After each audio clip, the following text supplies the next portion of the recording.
Arif kesempatan sebagai desa dan masyarakat Barat pada hari ini pada pagi hari ini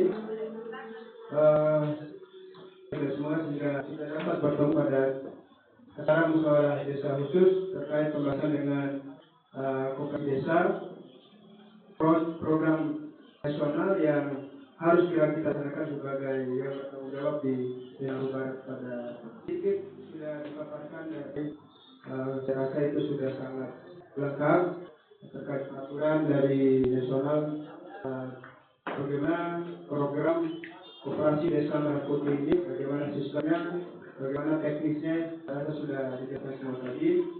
Sehingga di sini saya mungkin hanya akan menjelaskan terkait proposal yang menjadi pembahasan utama kita pada pagi hari ini. Jadi di proposal ini menjadi kunci bagi koperasi desa untuk mengajukan pinjaman di Bank Himbara. Bank Himbara ini ada BNI, BRI, Bank Mandiri, dan BSI. Nah, terkait dengan proposal itu mencakup beberapa jenis usaha yang akan dilaksanakan oleh koperasi desa. Ada yang disebutkan tadi sama Ibu Kepala Desa, ada 7 unit bisnis, dan kemudian itu kita rinci lagi, kita spesifikasi lagi mana unit bisnis yang akan benar-benar dilaksanakan untuk awal koperasi desa ini. Sehingga dari Bank Himbara akan melihat bagaimana progres dari usaha ini depannya sehingga mereka yakin akan memberikan pinjaman kepada koperasi desa. Karena sedikit informasi, saya juga dari bekerja di bank Mandiri. Untuk saat ini beberapa bank Himbara masih pada tahap tunggu dan belum berani untuk aktif terhadap program koperasi desa ini. Begitu, karena di bank perbankan itu melihat pada kualitas usaha, kemudian sumber daya manusia yang ada di koperasi desa tersebut. Jadi pandangan perbankan pada saat ini, orang-orang yang menjadi anggota koperasi desa itu masih dalam tahap pengembangan.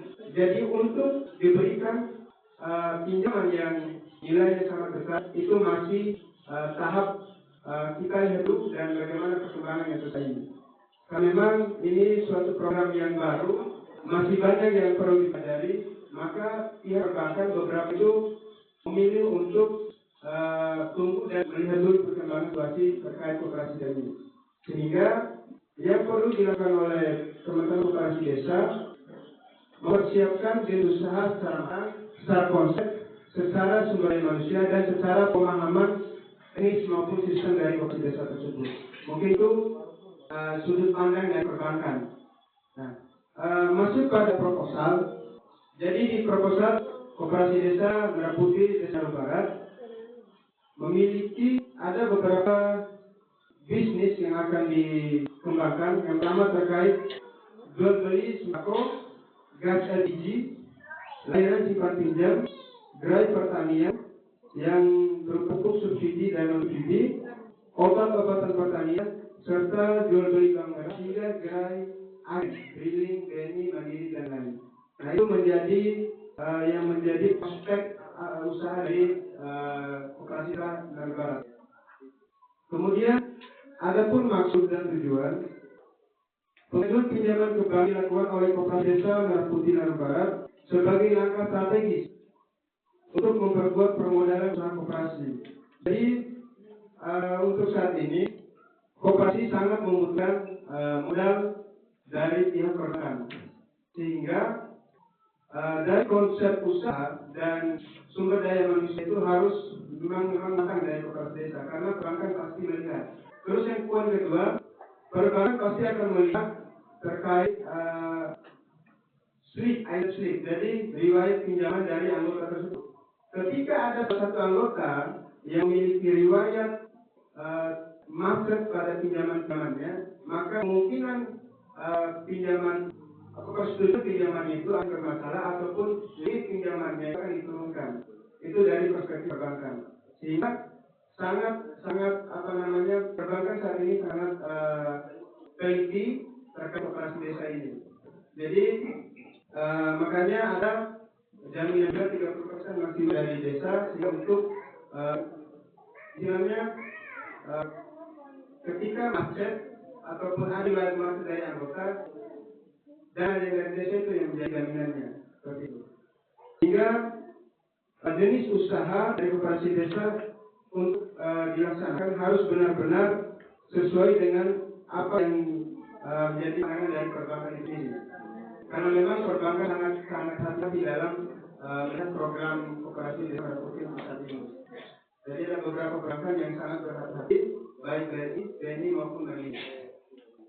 Kemudian untuk tujuan pertama menambah modal usaha.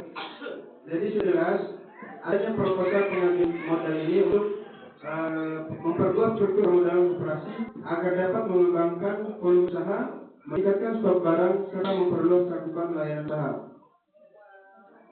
Kemudian yang kedua, meningkatkan skala operasional. Pinjaman ini akan digunakan untuk memperluas jaringan distribusi, membuka cabang baru, dan meningkatkan kapasitas pelayanan kepada anggota koperasi dan masyarakat sekitar. Jadi skala operasional dari koperasi desa itu menggunakan nafas kesepakatan sosial kemasyarakatan.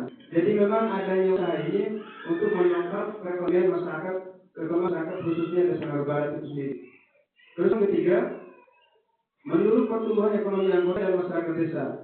Dengan berkembangnya usaha koperasi, diharapkan dapat membuka lapangan kerja baru, meningkatkan pendapatan anggota, serta menciptakan siklus ekonomi produktif di tingkat desa.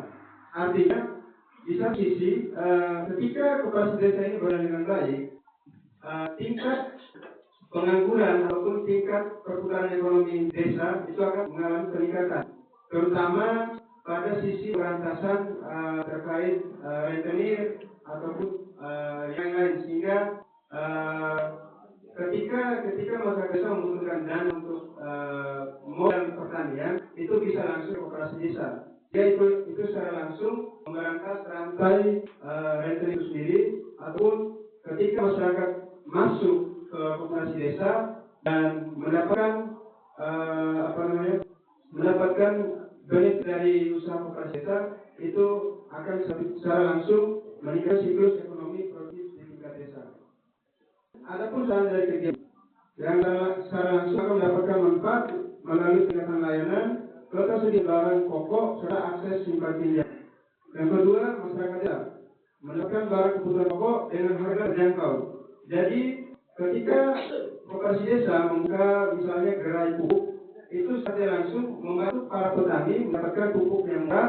Kemudian untuk dari permodalan simpan pinjam itu bisa mendapatkan dengan dengan bunga yang lebih murah, tidak seperti mengambil di rentenir ataupun karena perbankan hari ini sangat eksklusif, jadi tidak semua orang bisa masuk untuk yang di perbankan karena administrasinya susah dan masyarakat awam kadang susah untuk melakukan pinjaman itu. Sehingga koperasi desa Naru ini hadir sebagai alternatif membantu ekonomi masyarakat saat ini, sehingga jenisnya eksklusif ya. Jadi semua elemen masyarakat bisa masuk di koperasi desa Naru ini. Seperti itu.